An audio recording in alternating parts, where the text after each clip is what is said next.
اعوذ باللہ من الشیطان الرجیم بسم اللہ الرحمن الرحیم.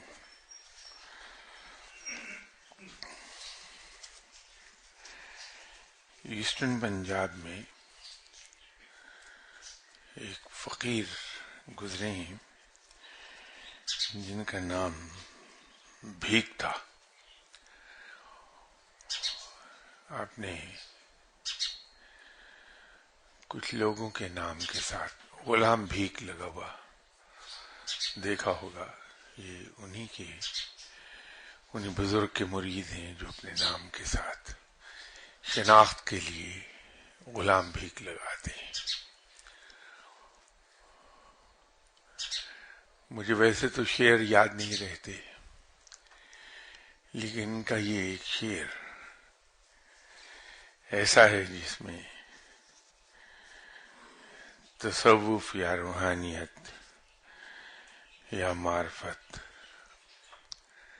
وہ پوری کی پوری سمائی ہوئی ہے. تو بھیک صاحب نے فرمایا کہ بھیکا بھوکا کوئی نہ، سب کی گدڑی لال، گرا کوئی نہیں جانتا، سب ہیں کنگال. یہ ایک ان کا شعر ہے.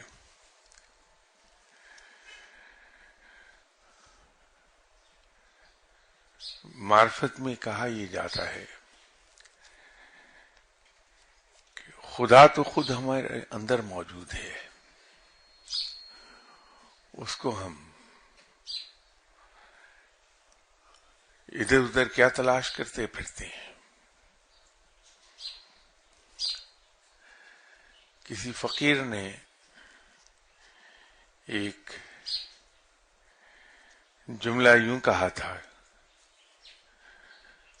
کہ رب کو دیکھنا ہے تو سر ذرا سا جھکایا، دل پہ نظر ڈالی اور خدا کو دیکھ لیا.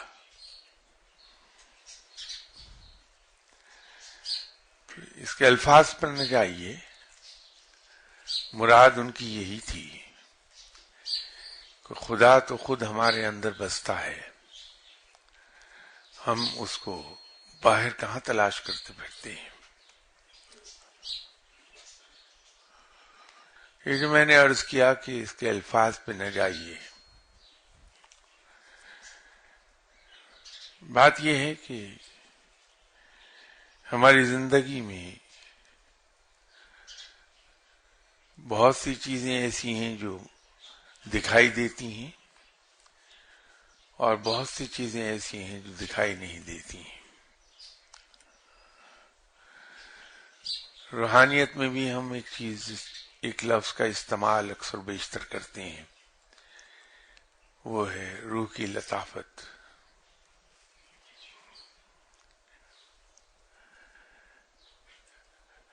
لطافت بھی ایسی چیز ہے جو دکھائی نہیں دیتی.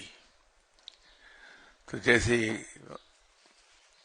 کہا یہ جاتا ہے کہ رب تعالیٰ نے ہر چیز کو ضد میں پیدا کیا ہے. جوڑے ہیں جو ایک دوسرے کی ضد ہیں، جیسے امارت ہے مفلوق الحالی ہے، خوشحالی ہے مفلوق الحالی ہے، غریبی ہے امیری ہے، تندرستی ہے بیماری ہے، بلندی ہے پستی ہے. تو یہ جوڑے ہیں لیکن ضد میں ہیں، ایک دوسرے کے اپوزٹ ہیں، 180 degrees opposite to each other.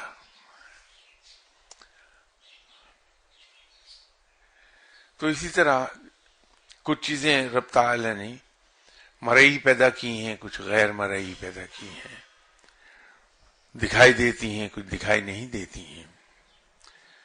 لطافت ہے وہ دکھائی نہیں دیتی، کثافت اس کی اپوزٹ ہے، اس کی ضد ہے، وہ دکھائی دیتی ہے. ہوا لطیف ہے وہ ہمیں دکھائی نہیں دیتی، غبار کثیف ہے وہ دکھائی دیتا ہے.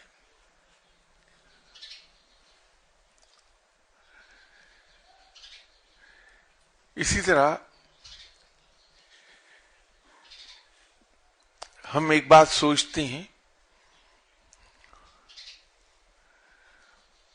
سوچ ہماری غیر مرئی ہے، وہ دکھائی نہیں دیتی، لیکن الفاظ اس کا لباس ہے.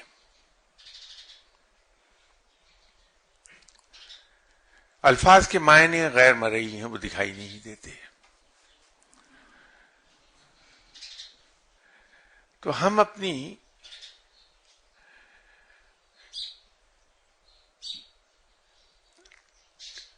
علم کی کمی کی وجہ سے ہمارا دھیان ان چیزوں پر جاتا ہے جو دکھائی دیتی ہیں، اور انہیں ہم نہیں دیکھنا چاہتے جو دکھائی نہیں دیتی، اس لیے کہ ان کو دیکھنے کے لیے ہمیں نگاہ کوئی اور چاہیے. وہ مومن کی فراست چاہیے ہے ان چیزوں کو دیکھنے کے لیے جو مرئی نہیں ہے.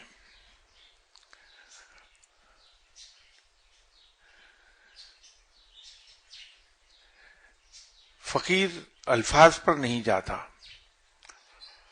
وہ الفاظ کے معنی پر جاتا ہے، اس روح کو دیکھتا ہے جو ان الفاظ کے پیچھے ہے.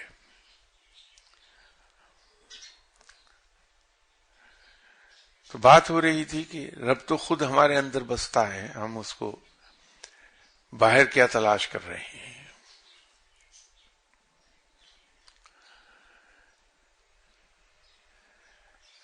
یہ بالکل ایسا ہی ہے کہ مولانا روم نے یہ تشبیہ دی، بڑی غضب کی تشبیہ ہے کہ ہم جو رب کو تلاش کرتے پھرتے ہیں جگہ جگہ،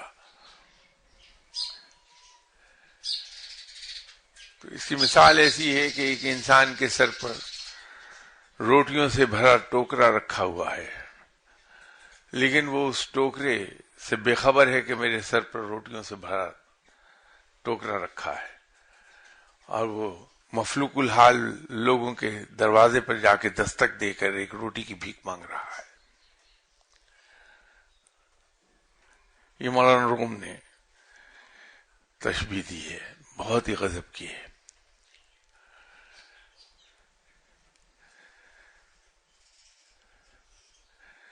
علوم کی بات ہو رہی تھی لاسٹ سنڈے کہ علوم کسی قسم کے بھی ہوں، اکتساب علم تو کیا جا سکتا ہے بغیر استاد کے. ہم گفتگو سن کر کسی کی سیکھ لیں گے کچھ نہ کچھ، ہم صاحب علم لوگوں کی لکھی ہوئی کتابوں کو پڑھ کر سیکھ لیں گے کچھ،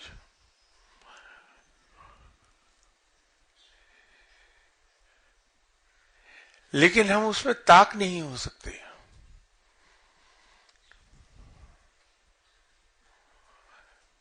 تا وقت کہ کوئی شخص ہمیں اس کی باریکیاں سمجھانے والا نہ ہو، اور وہ استاد ہے. اب اس کو نام کوئی سا بھی دے دیجئے، لیکن کوئی صاحب علم ایسا ہونا چاہیے جو ہمیں گائیڈ کر دے علم کی باریکیوں سے، فن کی باریکیوں سے.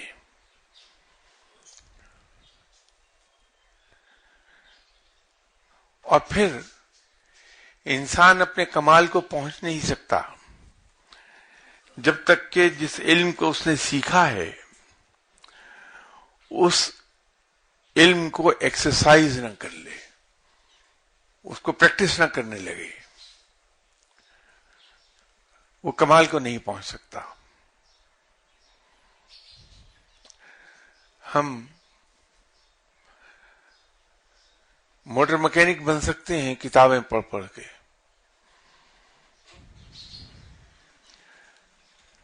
تھیوری آ جائے گی، لیکن ہم ہاتھ سے کام کر نہیں پائیں گے توقع کہ کسی استاد کو پکڑ نہ لیں اور اس کو اپنے ہاتھ سے کام کو ہم کریں نہیں. پھر ہم سیکھ جائیں گے، کرنے لگیں گے.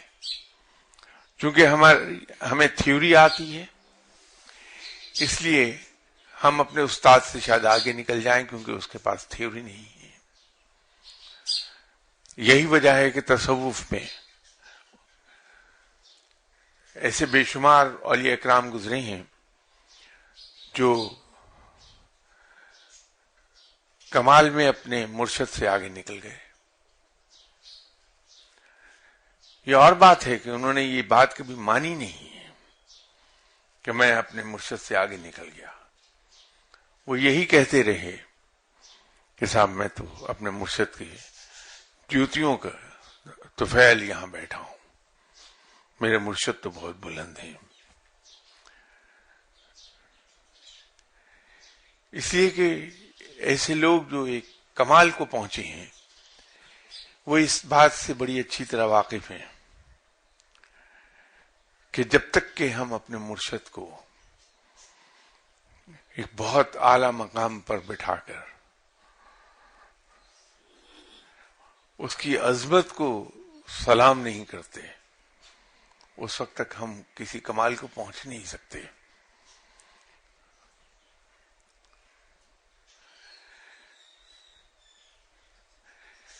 تو یہ مرشد ہی ہے جو ہمیں الفاظ کی روح پر غور کرنا سکھائے گا.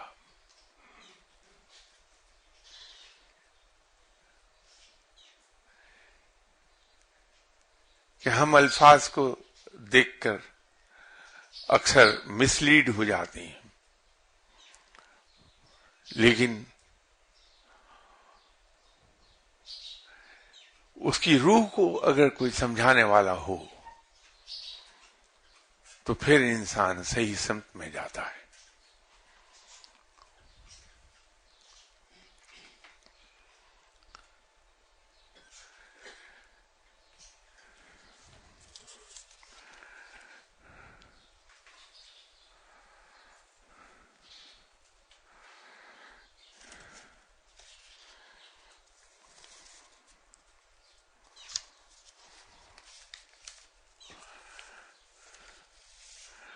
یہ کسی صاحب نے ایک سوال پوچھا ہے کہ ہمارے یہاں شادی کے نام پر زندگی کا سودا کر دیا جاتا ہے، اور ایک کلاس ایسی ہے جہاں پر لڑکی کی رضامندی کو باپ کی رضامندی کے سامنے ذرا بھی اہم نہیں سمجھا جاتا، جبکہ زندگی لڑکی نے گزارنا ہوتی ہے، والدین نے نہیں.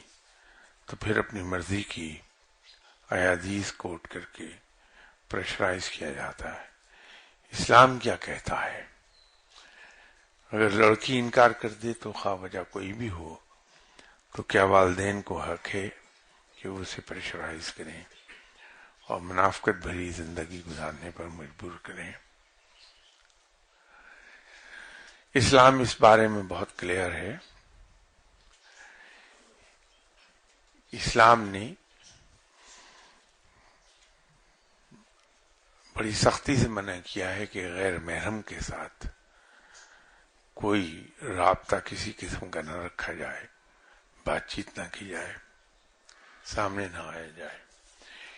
لیکن یہ واحد موقع ہے جہاں رب تعالیٰ نے اجازت دی ہے کہ لڑکا لڑکی ایک دوسرے سے بات کر لیں، اس کو دیکھ لیں. یہ واحد ایریا ہے جہاں غیر محرم سے بات کرنے اور اس کو دیکھنے کی رخصت ہے.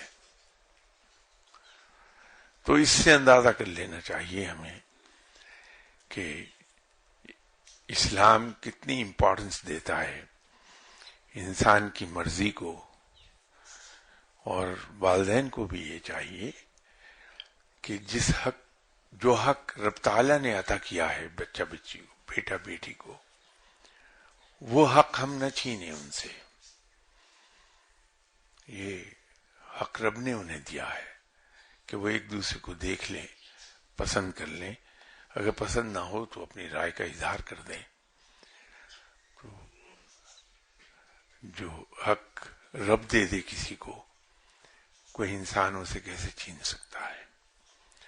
البتہ یہ ضرور ہے کہ چونکہ نوجوانی میں انسان کے پاس تجربہ نہیں ہوتا اور وہ ظاہری چیزوں کو دیکھ کر فیصلہ کرتا ہے. ماں باپ نے زندگی گزاری ہوتی ہے زمانے کے سرد و گرم سے واقف ہوتے ہیں. تو والدین بچے بچی کو اپنی رائے دے سکتے ہیں، سمجھا سکتے ہیں،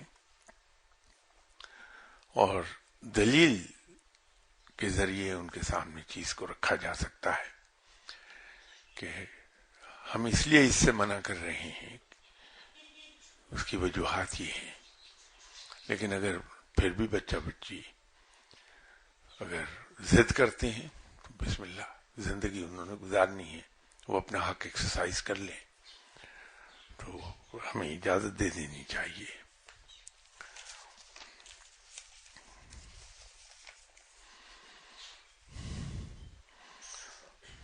انہی صاحب نے دوسرا سوال کیا ہے کہ ایک دفعہ سنا تھا کہ خدا انتظار میں رہتا ہے کہ اس کا بندہ کب اسے رجوع کرے.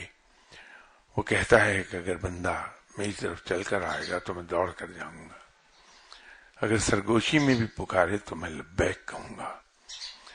دوسری طرف وہ انسان کو پرکھتا رہتا ہے. اس پرکھنے میں کبھی کبھی سالوں گزر جاتے ہیں تو وہ کوئک ریسپونڈ کیوں نہیں کرتا؟ خدا بن کے سوچتا ہے، بندہ بن کے کیوں نہیں؟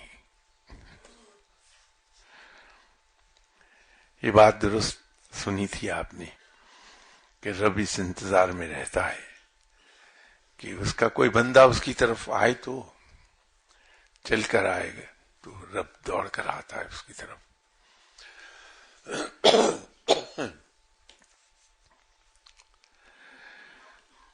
لیکن ہم ایک چیز بھول جاتے ہیں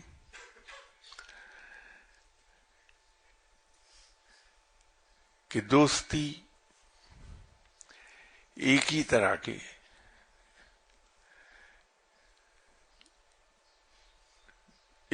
کی فطرت کے درمیان ہوتی ہے، ایک ہی طرح کی عادات کے درمیان ہوتی ہے.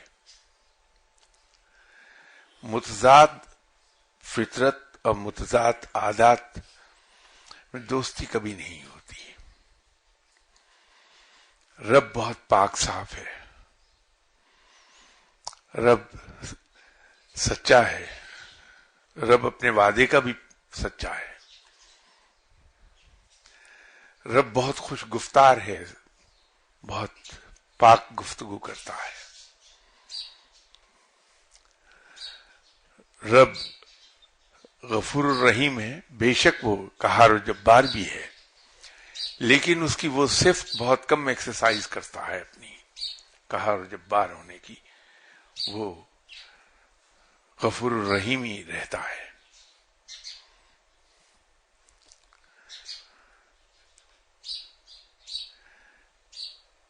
تو اس کی دوستی اسی انسان کے ساتھ ہوگی جس کے اندر پاکیزگی ہوگی، طہارت ہوگی، خوش گفتار ہوگا،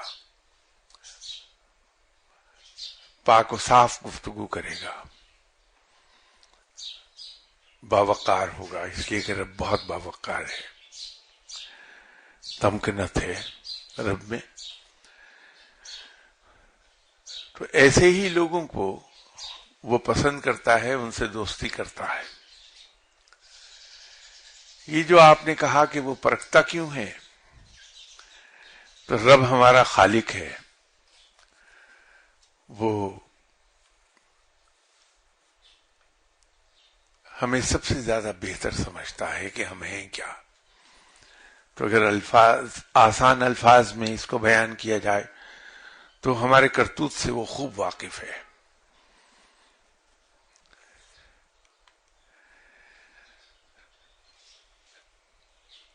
تو جب ہم یہ دعویٰ کرتے ہیں رب کے ساتھ دوستی کا، اس کے ساتھ سنسیریٹی کا،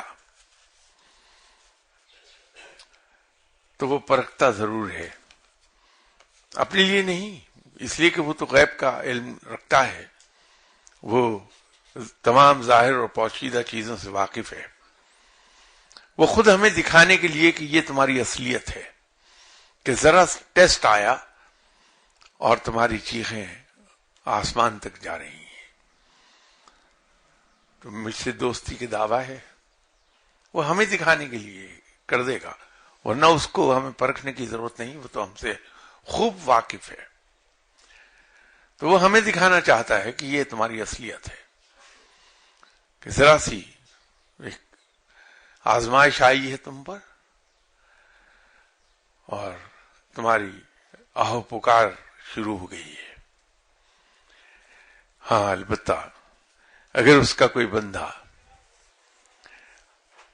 آزمائشوں کے سامنے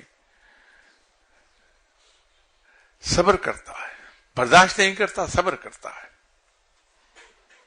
تو پھر وہ دوستی عطا کر دیتا ہے اپنی۔ اور برداشت کرنے میں اور صبر کرنے میں بہت باریک سا ایک فرق ہے کہ جب ہم مصیبتوں میں سے گزرتے ہیں اور ہائے ہائے کرتے ہوئے گزرتے ہیں تو گزرنا تو ہے ہی ہمیں، تو وہ برداشت ہے۔ لیکن جب انہی مصیبتوں کو ہم ہنستے کھیلتے جھیل جاتے ہیں اور کہیں اف نہیں کرتے، کسی سے ذکر نہیں کرتے کہ میں مشکل سے گزر رہا ہوں، وہ صبر ہے۔ اس عالم میں بھی ہماری زبان سے ایک ہی بات نکلتی ہے کہ اللہ کا بہت احسان ہے مجھ پر، اللہ کی بڑی عنایات ہیں۔ فقیر مکر کرتا ہے، مکر کس طرح سے کرتا ہے کہ جب وہ بھوکا ہوتا ہے تو اپنے آپ کو پیٹ بھرا ظاہر کرتا ہے، جب تنگ دست ہوتا ہے تو اپنے آپ کو خوشحال ظاہر کرتا ہے، جب مصیبت میں ہوتا ہے تو اپنے آپ کو راحت میں ظاہر کرتا ہے۔ یہ مکاری ہے اس کی، یہی صبر ہے۔ اسی لیے رب تعالیٰ فقیروں کو عزیز رکھتا ہے۔ تو یہ آزمائش سے رب ہمیں نہیں جاننا چاہتا کہ وہ تو ہمیں پہلے ہی سے جانتا ہے، لیکن وہ ہمیں آئینہ دکھا دیتا ہے۔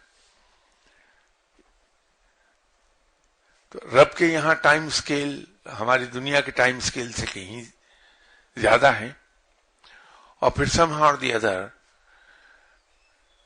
ہم سب بمائے میرے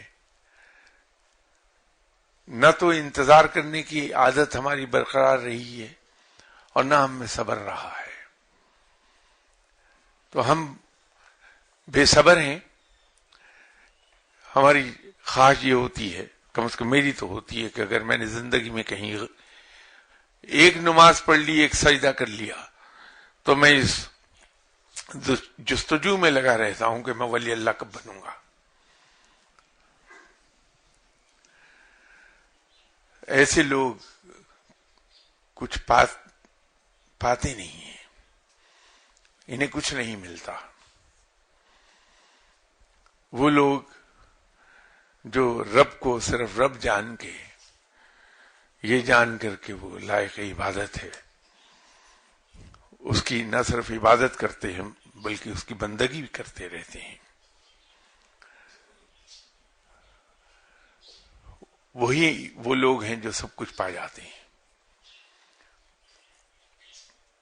کیونکہ تصوف کی راہ کا دستور ہے کہ جس نے یہ تانگ لگائی کہ مجھے کب کتنا ملا، اسے کبھی کچھ نہ ملا، اور جو ان چیزوں سے بے پرواہ ہو کر صرف اپنے رب کو پوجتا رہا، وہ سب کچھ لے گیا۔ یہ دستور ہے اس راہ کا۔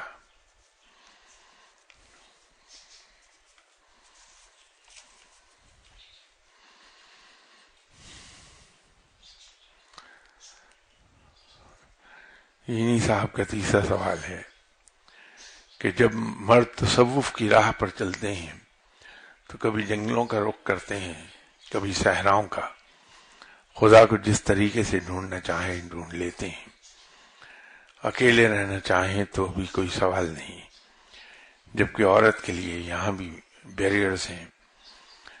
کیا عورت کے اندر شمس تبریز رومی جیسی روح نہیں ہو سکتی؟ عورت کو یہ کہہ کے بہلا دینا کہ گھرداری ہی اس کی عبادت ہے، جبکہ اس کی روحانی کیمسٹری کو اگر ڈومیسٹک لائف سوٹ نہ کرے اور وہ بھی اکیلے رہنا چاہے تو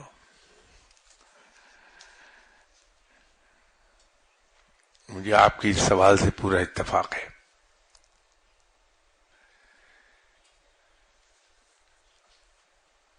لیکن میں آپ سے ایک بات ضرور جاننا چاہوں گا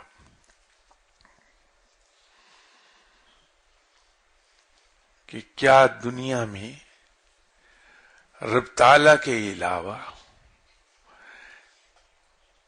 کوئی بھی ایسا ہے جو آپ صلی اللہ علیہ وسلم سے زیادہ تصوف رکھتا ہو، آپ صلی اللہ علیہ وسلم سے زیادہ روحانیت رکھتا ہو، آپ صلی اللہ علیہ وسلم سے زیادہ رب کی بندگی کر سکے؟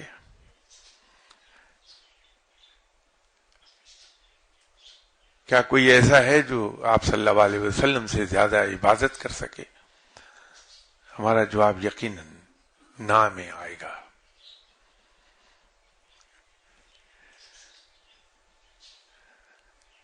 مجھے یاد نہیں کہ آپ صلی اللہ علیہ وسلم نے کبھی اپنی دنیاوی ذمہ داریوں سے منہ موڑا ہو.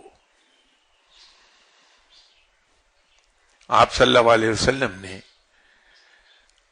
بھرپور سوشل لائف گزاری ہے.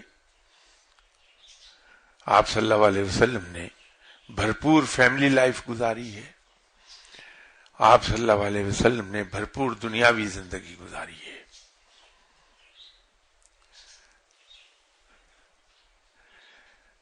انسان پر رب تعالی نے جو چیزیں فرض کی ہیں، جیسے عبادت ہم پر فرض ہے، اس کی پوچھ گچھ ہوگی روز قیامت کہ ہم نے رب تعالی کی عبادت سے منہ کیوں موڑا، اس کا جواب ہمیں دینا ہوگا.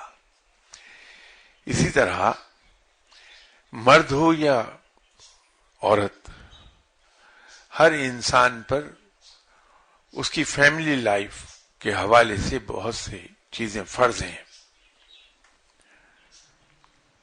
اگر ہم سے وہاں کوتاہی ہوتی ہے کہ ہم جنگلوں کا رخ کر لیں کہ ہمیں رب کو پانا ہے، تو اس فرض سے منہ موڑنے کا جواب رب کو دینا ہوگا. ہم سے پوچھ گچھ ہوگی روز قیامت اس کی. ہماری سوشل لائف میں ہم پر بہت سی ذمہ داریاں عائد ہوتی ہیں. اگر ہم اس میں فیل کرتے ہیں صرف اس لیے کہ ہم صحرا میں جا نکلے کہ رب کو پانا ہے اور ان ذمہ داریوں سے منہ موڑا، تو اس کے لیے ہمیں آنسریبل ہونا ہے اللہ کو.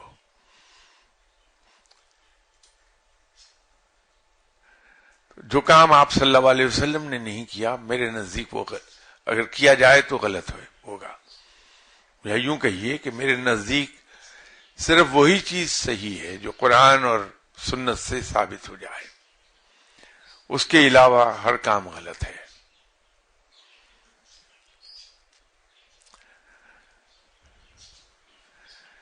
تو مرد ہو یا عورت، اس کو اپنی ذمہ داریاں نبھانا ہے اور اس کے ساتھ ساتھ رب کو پانا ہے. دونوں ہی باتیں ہیں. فرق یہ ہے کہ ہم دنیا میں اس طرح رہتے ہیں کہ ہمارے ایک ہاتھ پر دنیا اور دوسرے میں دین، اور دونوں ہاتھ ایک لیول پر رہیں، اوپر نیچے نہ جانے پائیں، دونوں کے ساتھ یکساں انصاف کر پائیں. ہم لطف تو وہی ہے. یہ تو کوئی روحانیت اور تصوف نہیں ہے کہ انسان دنیا سے منہ موڑ کر ویرانوں میں چلا جائے. ایک زمانے میں مرشد صاحب کی خدمت میں بیٹھا کرتا تھا. اس وقت گورنمنٹ جاب کر رہا تھا. تو ایک میٹنگ کے لیے میں اسلام آباد جا رہا تھا. ان دنوں جی ٹی روڈ سے گجرانوالا کی بائی پاس نئی بنی تھی. اس کا افتتاح نہیں ہوا تھا، ٹریفک کے لیے بند تھی. تو میں گھر سے چلا صبح کی نماز کے بعد، تو ابھی اندھیرا ہی تھا. تو میں گجرانوالا جا پہنچا. تو وہ سڑک نظر آئی تو میں نے ڈرائیور سے پوچھا کہ یہ سڑک کدھر جاتی، تو اس نے کہا کہ سر یہ بائی پاس بنائی ہے لیکن ابھی کھولی نہیں ٹریفک کے لیے. تو میں نے اس سے کہا کہ چلو ادھر سے دیکھتے ہیں. تو وہ سڑک، اس کے دونوں طرف لہلہاتے کھیت تھے، سناٹا. تو وہ مجھے بہت اچھی لگی. تو میں نے سوچا کہ یہاں کہیں گھر بنایا جائے، انسان تنہا یہاں رہے، اللہ اللہ کرے، ہفتے میں ایک بار چلا جائے شہر اور شاپنگ کر کے آ جائے. تو میں نے ایک جگہ دیکھا کہ کھیتوں میں ایک صاحب کھڑے تھے. تو میں نے گاڑی روکی اور ان صاحب کی طرف جانے لگا. تو انہوں نے دیکھا کہ کار رکی ہے اور کوئی ان تک آنے کی کوشش کر رہا ہے. تو وہ صاحب خود بھی آ گئے. تو میں نے ان سے پوچھا کہ یہ جو زمینیں ہیں ان کا مالک کہاں ہے؟ فرمائیے میں مالک ہوں. تو میں نے اسے کہا کہ ان زمینوں کے عین درمیان میں کہیں 2 کنال جگہ آپ مجھے فروخت کر سکتے ہیں؟ تو اس نے مجھے دیکھا، گاڑی کو دیکھا، ڈرائیور کو دیکھا. تو کہنے لگا آپ کیا کریں گے اس جگہ؟ تو میں نے اسے بتایا کہ میں یہاں ایک کمرہ بنواؤں گا اور بس یہاں رہوں گا، اللہ اللہ کروں گا. تو اس نے بہت غور سے مجھے دیکھا. تو میں نے اس سے پوچھا کہ کس بھاؤ دیں گے؟ تو سوچ کر اس نے کہا کہ آپ ایسا کریں، آپ فری لے لیں 2 کنال، لیکن یہ بتائیے وہاں تک پہنچیں گے کیسے آپ؟ تو میں نے کہا کہ جہاں میں کھڑا ہوں یہاں سے اتنا راستہ آپ فروخت کر دیں میرے ہاتھ، جہاں کار جا سکے. تو کہنے لگے چلیے میں دے دوں گا آپ کو، لیکن قیمت نہیں لوں گا، آپ لے لیجیے زمین مجھ سے. تو میں بڑا خوش تھا. میٹنگ اٹینڈ کی اور رات کو واپس آیا تو اپنے مرشد صاحب سے ملا. تو میں نے ان کو بڑی خوشی سے یہ خبر سنائی کہ اس طرح جگہ مجھے ملی ہے، تو وہاں بیٹھ کے اللہ اللہ کریں گے. تو بجائے وہ اپریشیٹ کرنے کے آگے سے ڈانٹ پڑ گئی کہ یہ کون سی عبادت کی راہ ہے کہ تم دنیا چھوڑ کر ویران علاقے میں چلے جاؤ، یہ تو کوئی بھی کر لے گا. کمال تو یہ ہے کہ تم دنیا میں رہو اور اس کے باوجود دیندار رہو. تو بات یہ ہے کہ اگر رب کو جلدی پانا ہے اور رب کے بہت قریب جانا ہے تو پھر سنت کے عین مطابق بھرپور دنیاوی زندگی گزارنا ہوگی ہمیں، اور اس کے ساتھ ساتھ بھرپور دینی زندگی بھی. دونوں کو ایک ساتھ لے کے چلنا ہوگا اس انداز میں کہ کہیں کسی جگہ بھی ہم سے ناانصافی نہ ہو پائے، ترازو کسی ایک طرف نہ جھکنے پائے، وہ لیول رہے. تو خواتین گھریلو زندگی گزارنے کے ساتھ ساتھ، آپ جن صاحب نے بھی سوال کیا وہ یہ کیوں بھول گئے کہ شمس تبریز اور مولانا روم جہاں پیدا ہوئے ہیں وہاں رابعہ بصری بھی پیدا ہوئی ہیں.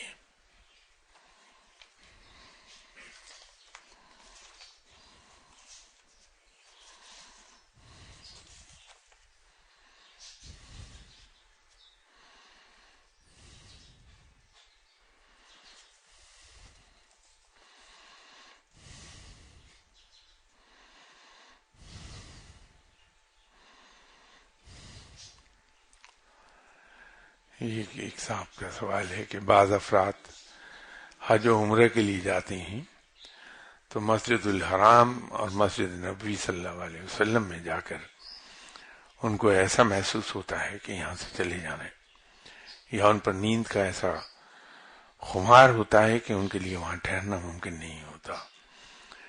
بعض افراد وہاں جا کر ایسا بیمار ہوتے ہیں کہ زندگی میں شاید ہی انہوں نے ایسی بیماری اس سے پہلے کاٹی ہو ان سب کی کیا وجوہات ہو سکتی ہیں؟ شاید ان سب میں ان افراد کی کوئی کوتاہی ہے. یہ ابھی تھوڑی دیر پہلے بات ہو رہی تھی کہ رب یہ دعویٰ کرنے والوں کو کہ وہ رب سے دوستی چاہتے ہیں انہیں آزماتا ضرور ہے.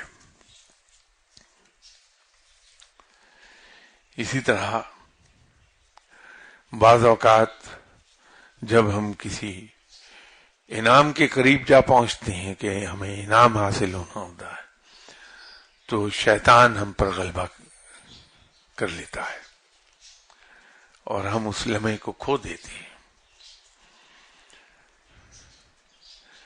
جب ایسی کیفیت ہو، یہ صرف حج اور عمرے ہی پر موقوف نہیں ہے بلکہ خود یہ ہم گھر میں بیٹھ کے مسجد میں بیٹھ کے جو عبادات کر رہے ہوتے ہیں اس دوران بھی یہ کیفیت ہوتی ہے کہ انسان کو نیند آ جاتی ہے.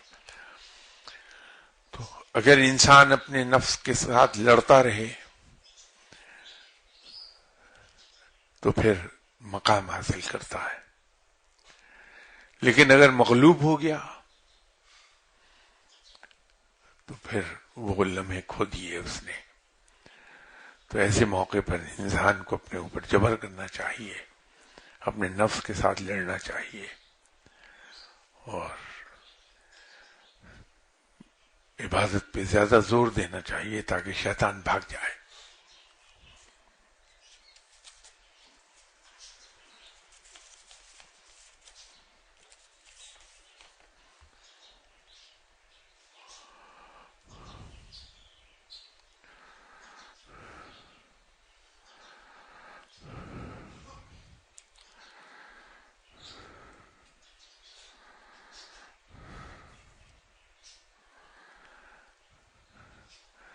ایک اسی دھان میں سورہ واقعہ کی آیت نمبر 75 اور 76 کے بارے میں فرمایا ہے کہ رب تعالیٰ یہ فرماتا ہے کہ ہمیں ستاروں کی منزلوں کی قسم، اگر تم سمجھو تو یہ بڑی قسم ہے. تو آگے لکھا ہے کہ kindly please elaborate the significance and meaning of the above verses.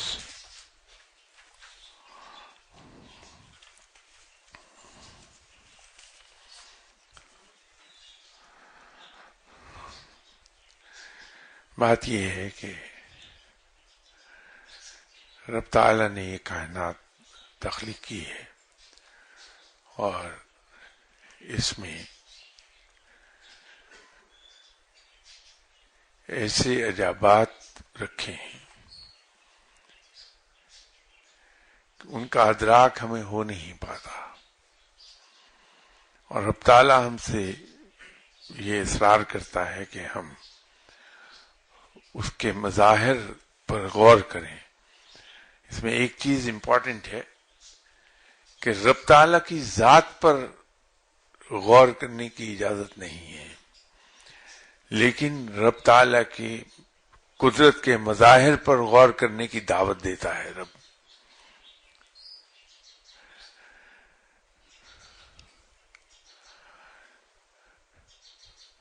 یہ نظام کیسے کام کر رہا ہے، کتنے نظام شمسی ہیں، کتنی کہکشائیں ہیں، یہ سب وہ اسرار ہیں جس پر غور کیا جانا چاہیے. تو رب جب قسمیں کھاتا ہے اپنی قدرت کی ان مظاہر کی، رب تعالیٰ نے متعدد جگہوں پر قسم کھائی ہیں، اور تو اور گھوڑے سے کے سموں سے نکلنے والی چنگاریوں کی بھی قسم کھائی ہے، گھوڑے کے نتھنوں سے نکلنے والی گرم ہوا کی قسم کھائی ہے.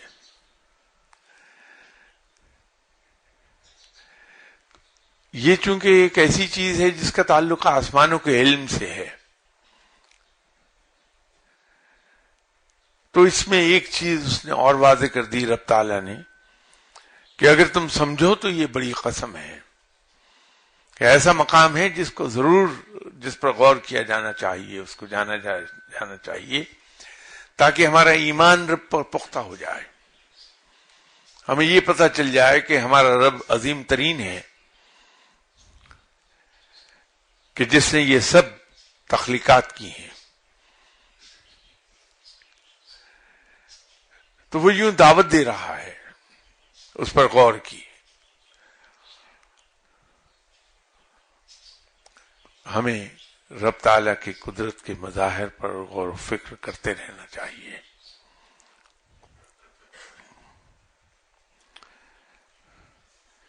انہی صاحب کا دوسرا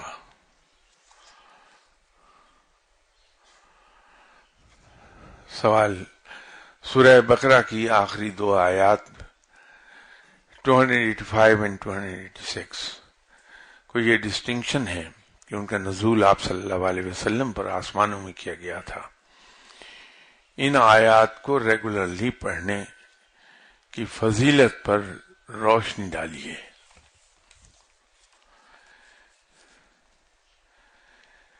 ذاتی طور پر اگر آپ مجھ سے پوچھیں گے تو سب سے مشکل کام مجھے جو محسوس ہوتا ہے وہ ہوتا ہے کہ قرآن کی مختلف صورتیں اور ان کی آیات کو ریگولرلی پڑھنے سے جو دنیاوی فوائد حاصل ہوتے ہیں ان کو بیان کیا جائے۔ مشکل اس لیے مجھے لگتا ہے، جس طرح ایک شخص کی اپنی ایک دلچسپی ہوتی ہے، کرکٹ سے ہے اگر آپ کی دلچسپی، تو آپ کرکٹ پر جب بات کریں گے تو آپ کی اپنی اس میں مرضی بھی شامل ہوگی اور آپ کو خود مزہ بھی آئے گا اس کو۔ اسی طرح اگر کسی چیز سے آپ کی دلچسپی نہیں ہے یا وہ انسان کی سمجھ سے بالا تر ہے، اس کے بارے میں گفتگو کرتا ہوا وہ خاصا مشکل میں رہتا ہے۔ بات یہ ہے کہ معلوم نہیں یہ کیوں ایک خیال میرے ذہن میں بیٹھ گیا کہ رب تعالیٰ نے قرآن پاک کو نازل کیا تھا ہم پر کہ یہ ہمیں راہ ہدایت دکھا دے، سیدھی راہ دکھا دے، اور سیدھی راہ دیکھنے کی بنیادی شرط یہ ہے کہ دل سے دنیا اور مال دنیا کی محبت نکل جائے، کیونکہ فساد کی اصل جڑ یہی چیز ہے۔ تو جو چیز رب تعالیٰ نے ہم پر نازل فرمائی تھی، ہم پر اتاری تھی، ہمیں آپ صلی اللہ علیہ وسلم کے ذریعے ہم تک پہنچائی تھی، اس لیے کہ وہ ہمارے دلوں سے دنیا اور مال دنیا کی محبت نکال دے، تو ہم اس سے یہ کام لیں کہ اسی مال دنیا کو کمانے کے لیے ان صورتوں اور ان آیات کا استعمال شروع کر دیں۔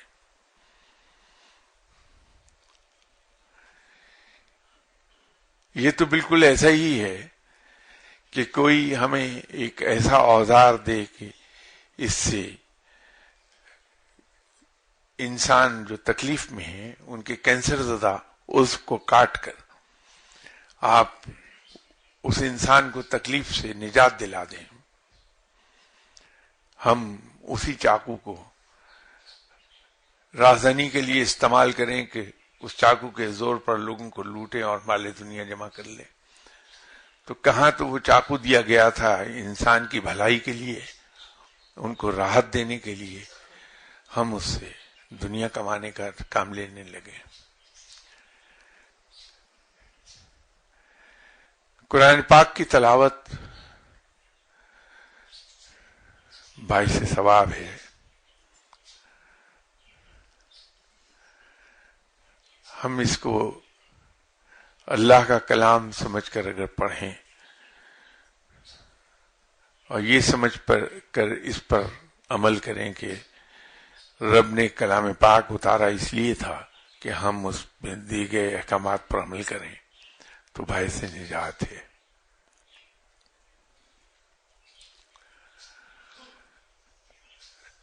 نہ کہ جس چیز سے رب تعالی ہمیں دور کرتا ہے، دور ہونے کی تلقین کرتا ہے، ہم قرآن کو اسی کام کے لیے استعمال کر لیں۔ یہ میری ذاتی تھنکنگ ہے، میں یہ نہیں کہہ رہا کہ آپ بھی ویسے سمجھیے اسے۔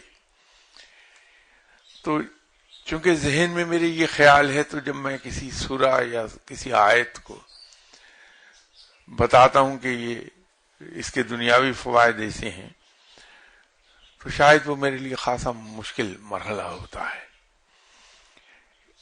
اور یہی معاملہ دعاؤں کا رہے ہے۔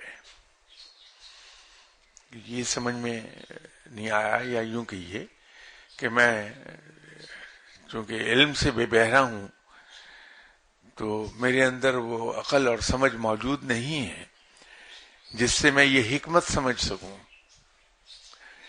کہ رب تعالیٰ نے تو احکامات یہ دیے کہ خون کا بدلہ خون ہے یا خون بہا ہے۔ یہ تیسری چیز یہ ہے کہ مقتول کے وارثان انسان کو معاف کر دیں۔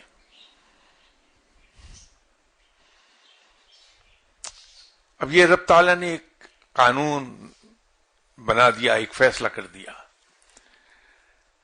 اب میں ایک آدمی قتل کر دیتا ہے تو اس کی رہائی کے لیے دعا کی جائے رب تعالیٰ سے۔ رب تعالیٰ تو یہ کہہ رہا ہے کہ تین ہی صورتیں ہیں، خون کا بدلہ خون ہے، یا خون بہا ادا کر دو، یا لواکین معاف کر دیں۔ چوری کے لیے اللہ نے حکم دیا کہ چوری کرنے والے کا ہاتھ کاٹ دیا جائے۔ ہم یہ دعا کرتے ہیں کہ یا اللہ میں چوری کرنے جا رہا ہوں، میں پکڑا نہ جاؤں۔ رب تعالیٰ جھوٹ سے منع کرتا ہے، رب تعالیٰ دھوکہ دہی سے منع کرتا ہے، رب تعالیٰ قانون کی پابندی کی تلقین کرتا ہے۔ مسلمان پر فرض ہے رب کے قانون کی پابندی اور لا آف دی لینڈ کی پابندی۔ ہم دھوکہ دے کے ویزا لیتے ہیں کہ ہمیں وزٹ پر جانا ہے، وہاں جا کے ہم کام کرتے ہیں، پھر اوور سٹے کر کے لیگل ہو جاتے ہیں، اور دعا ہم یہ کرتے ہیں کہ ہم لیگل ہو جائیں۔ میں نے پہلے معذرت کر لی کہ شاید چونکہ میں پڑھا لکھا نہیں ہوں تو میرے اندر شاید وہ اتنی عقل اور فہم و فراست نہ ہو کہ میں اس قسم کی دعاؤں کی باریکیوں کو سمجھ سکوں۔ لیکن ایک عجیب سی بات، ایک عجیب تھنکنگ ہوتی ہے کہ یہ کیسے ممکن ہے کہ ہم رب کے قانون کو توڑیں اور پھر رب سے کہیں کہ اس کو ٹھیک کر، بجائے معافی مانگنے کے۔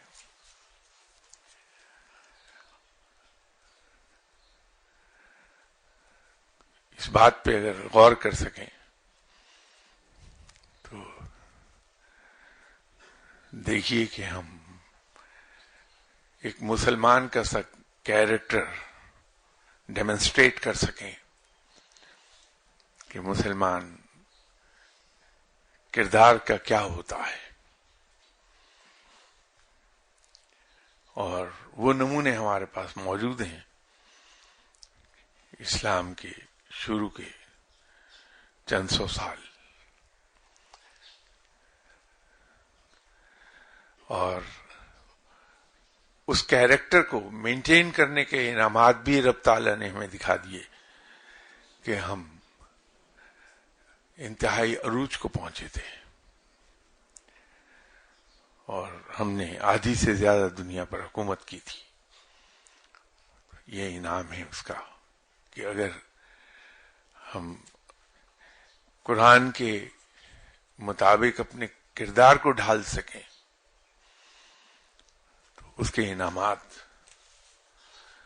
پھر اسی طرح ملیں گے کہ ہم اپنے عروج کو جا پہنچیں گے. اگلی اتوار تک کے لیے اجازت دیجیے. انشاءاللہ بشرط زندگی پھر حاضر ہوں گے. السلام علیکم.